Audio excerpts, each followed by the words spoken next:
Are you often called quiet or shy, but feel that you're actually vibrant and engaging when you want to be? Do you find that you handle smaller groups of close friends better and feel exhausted when around a larger number of people? You might actually be an introvert. But don't despair. This can be a great personality trait if you know how to make the most of it. While people throw the word introvert around with negative connotations and a way to describe someone who is quiet, this can actually be very far from the mark. No, they're not some scary monster hiding in the shadows. Introverts are people who are drained by social encounters and energized by taking time out to themselves. Introverts have a limit when it comes to stimulation. If you think of it like a cup of energy, for introverts, many social environments will slowly drain that cup. Once that amount of energy has been depleted, we need some time alone to recharge. Extroverts, on the other hand, find time alone boring, and this drains their cup, requiring stimulating social interactions to charge back up again. They actually gain energy from social interactions rather than losing it. Now, I consider myself a confident person. I'm happy with where I am in my life and what I've achieved. I like to talk to people who are interesting and consider myself quite social when I want to be. But I am an introvert. Being social in a large group used to feel like a performance to me, where I would put my best face forward and be exhausted by the end of the exercise, needing some time out. Now that I understand my introversion, I see that it's not a performance, but that's me running on a full tank of fuel. As that fuel begins to get depleted, I get distracted easily, my mind wanders, and I feel mentally exhausted. I need to sit quietly by myself and my thoughts, and I'm okay with that. Introversion and extroversion are generally thought of as the extremes on either end of a spectrum. According to many theories of personality, everyone has some degree of both introversion and extroversion. However, people often tend to lean more towards one end of the spectrum. And according to many estimates, extroverts outnumber introverts somewhere around 2 or 3 to 1, making us the rarer breed. People who are introverted tend to be focused more on internal thoughts, feelings, and moods, rather than seeking out external stimulation. An environment that overstimulates an introvert will cause them to feel overwhelmed and exhausted, rather than being excited and engaged. After attending a party or spending time with a large group of people, introverts often feel the need to recharge by spending a period of time alone. Introversion is different from being shy. Shyness can be a lack of self-confidence and a fear of social judgment. While many shy people are introverted, not all introverts are shy. Shyness indicates a fear of people or social situations and refers to behaviours while with others as feelings of tension and discomfort. Although the stereotype of an introvert might be the quiet one at the party, who's hanging out alone by the food table, staring at their phone, the social butterfly can just as easily have an introverted personality. A lot of introverts can pass as extroverts, and that is where the lines of definition can blur. This idea in particular has helped me to understand my own introversion, while being quite a social person at times. So now the question has to be asked, are you an introvert? Do you find small talk unbearable? Just the idea of small talk or idle chatter can be a source of anxiety for introverts. They find this method of interaction intimidating, boring, and exhausting all in one. For them, this form of communication doesn't feel genuine, and they prefer conversations with substance. Being known as deep thinkers, introverts will prefer heavier conversations about life and philosophical ideas. Get us with a similar-minded person who we feel comfortable with, and we can talk for hours. Do you have a love-hate relationship with your phone, where you screen all your calls, even from your friends and family? It doesn't matter who it is calling. Introverts usually find a ringing phone one of the most unnerving events that can possibly happen. We find it intrusive, as it forces us to tear our mind away and abandon focus on what we're currently working on. It can be just like someone jumping out from the closet and yelling, "Boo!" To add to this nightmare, many of these phone calls require an element of small talk as well, so avoiding that like the plague is our default setting. An introvert will prefer to return the call when they can dedicate the energy and undivided attention. Do you have a constantly running inner monologue? This one is me to a T. I cannot turn off my mind from constantly thinking about the next thing, what I'm currently working on, and what can be done now, as well as my hopes and dreams and how I plan to get there. This can be exhausting. This is a very different internal talking from that of the extrovert. Many introverts need to think first and talk later. Do you enjoy your time alone and don't find it boring? Introverts not only like their time alone, but need it to survive. Where an introvert may find such solitude boring and a waste of time, introverts require this withdrawal to recharge their batteries and find it a productive and satisfying use of their time.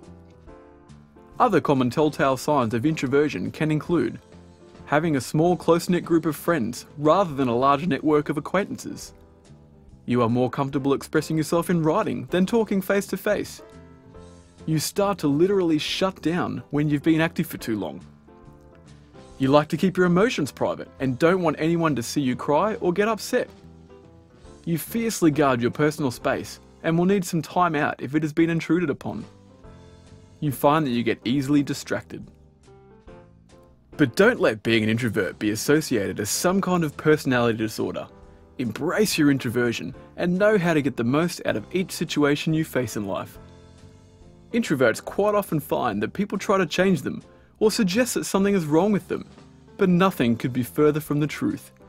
If you know where your strengths lie, you can tailor experiences to suit, and if you know your weaknesses, you can avoid potentially damaging situations to your self-confidence. In this case, being the change doesn't mean to change your personality. Not at all. Embrace it. The change is being able to identify your personality traits and change your world and the way you operate so that you inspire yourself with confidence to go out and do what you need to do each and every day. So how do you go about embracing your introversion? Firstly, you need to ensure that you don't perceive downtime as unproductive. Think of it like charging your phone. Whether it's sitting quietly and reading a book or working on a solo project, you need this vital time with your thoughts to have energy for everything else. You're going to need that battery fully charged to go out and tackle the world around you, so be ready. You should learn to harness your natural ability at being a good listener. Introverts have a reputation for being great listeners, and this comes from the fact that they are very calculated before sharing their thoughts. They sit back and observe their surroundings and take in what everybody else is saying before they feel compelled to speak up. Use this trait to your advantage. Nobody likes the pushy extrovert who takes over conversations and cuts people off mid-sentence. Good listening skills are invaluable in all areas of business and industry. Be aware that you will start to shut down if you've been active for a while. Everybody has different limits, and you should know yours. If you've been in a gathering of a large number of people for a few hours, you might find yourself really zoning out, becoming easily distracted, and feeling really drained and exhausted. These are classic signs of the introvert running on empty. If you know your limit, you can plan your departure to get away for some quiet time. Put in the effort to interact with everybody as you need to, and when you're ready, allow yourself a guilt-free exit to recharge. Where possible, express yourself in writing or prepare what you will say. If someone at work is asking you in person for a detailed response, and you know that you aren't great on the spot and would like to consider your response, let them know that you'd like to have a look over everything and you'll email them back. This way you can take in all the info required, and when you are ready and focused, you can reply to their query. Also, if you have a meeting coming up where you think you may be called upon to provide input, you could ask your boss ahead for any intel as to the topic of the meeting and possible lines of questioning. This way you can again be prepared with what you would like to say and the points you would like to make in a planned and calculated manner. Funnily enough, many introverts have been known to be brilliant public speakers and able to easily deliver presentations to large rooms of people. This is because these scenarios are planned and rehearsed. They know what they're going to talk about, and they have the stage. What the introverted speaker will find daunting, however, is having to mingle with that crowd afterwards and engage in the dreaded small talk. Don't think that because you can be reserved in some situations that you aren't a good speaker. If it's something that you haven't tried before, you should definitely practice and have a go at it.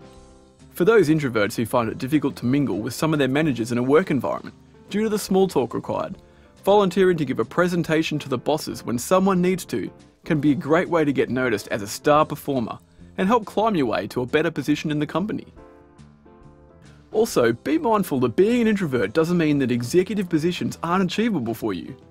While the world does tend to be tailored more for the extrovert, whether it be the workplace or the school system, Your introspective traits can be valuable towards commanding higher positions. Utilising your ability to take in all the details and analyse situations thoroughly before speaking or acting can make you a great decision maker.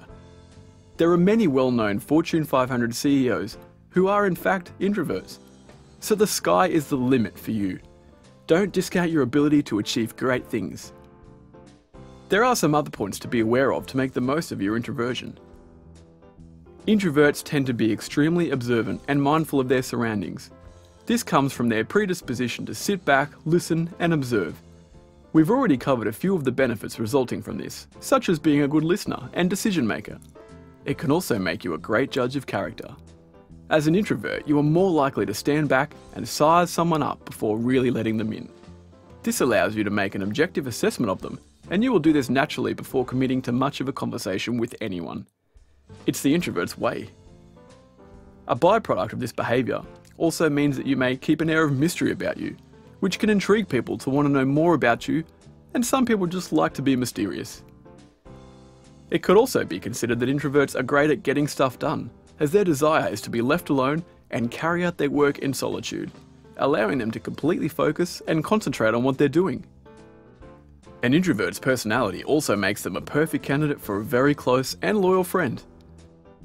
While they can come off withdrawn at first, once an introvert lets you into their inner circle, you will most likely have a friend for life. While I mentioned that there are many introverted CEOs and successful people, other well-known introverts include Albert Einstein, Steven Spielberg, Queen Elizabeth II, Michael Jordan, Bruce Lee, Mahatma Gandhi. Many leaders such as Barack Obama, Abraham Lincoln, the most successful investor in the world, Warren Buffett, Google co-founder and CEO Larry Page, Yahoo CEO Marissa Mayer, Elon Musk, founder of PayPal, SpaceX and Tesla. Also entertainers such as Marilyn Monroe, Leonardo DiCaprio, and Lady Gaga. I know, crazy, right? I present all these names merely to show you that you can do anything. Sure, some of those names you might expect, like a famous scientist or a nerdy programmer running a tech startup, but among that list are world leaders. There are extremely influential and successful people, and entertainers who perform for millions of people for a living. Anything really is possible, so don't allow yourself to be pigeonholed into someone else's idea of an introvert. By understanding the way you work and react, you can embrace your introversion and make the most out of life by using all of these factors to your advantage. Be the change that you want to see in the world and be proud to be an introvert.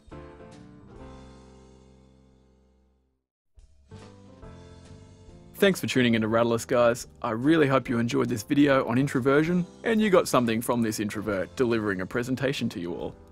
If you would like to see more videos just like this one, please subscribe to the channel and I will be sure to keep some great content coming your way. Thanks, guys.